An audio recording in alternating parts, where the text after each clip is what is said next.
Hello guys, ayan, kumusta po sa inyong lahat? Ayan, hello po sa ating mga new followers. Ayan, welcome po sa ating page ng Ma'am She and Three Sons. So ayan na nga guys, so nahinog na pala yung avocado ko nung last time na binili ko siguro 3 days. Ayan, bago nahinog yung aking avocado dati. Color green at ngayon color maroon na nung nahinog. So ayan na nga at ginawa natin ganito.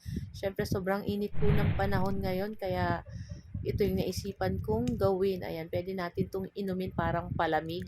So, hindi naman po ito salad kasi ang salad is medyo creamy malapot. Ito po is masabaw gawa ng gumamit tayo ng isang evaporated milk at isang condensed milk. At syempre, naglagay din tayo dyan guys ng sago at nung ating nata de coco. So, yung ginamit nating nata de coco is yung color green. Ayan.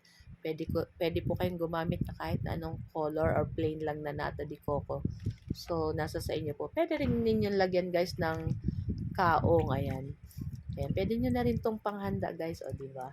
So, ayan na nga. At nilagay na natin at minix na natin lahat dyan. At pagkatapos itong ating avocado, i-cubes ko lang guys.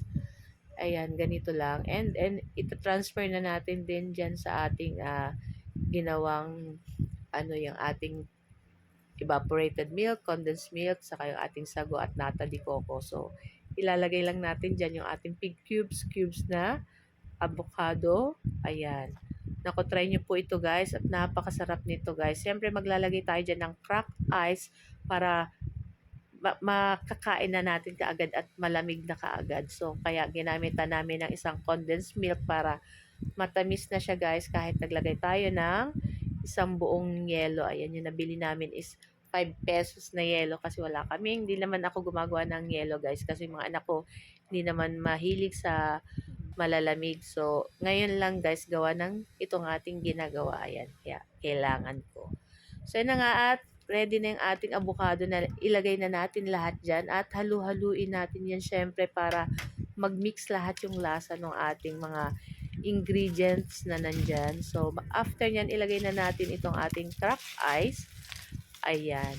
Pwede nyo naman po hindi lagyan ng cracked ice. Ilagay nyo kaagad sa ref para lumamig kaagad. So, kami, hindi na po makapaghintay kaya ginamitan ko na ng cracked ice para pwede na namin makain ngayon. O, diba?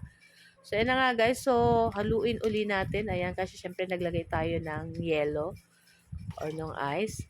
At pagkatapos, ay, ayan na nga. At ready na yung ating baso dyan. Syempre, excited na kaming matikman at kainin itong ating ginawang, ang tawag niyan sa inyo, dessert or palamig. So, kayo na po ang bahala.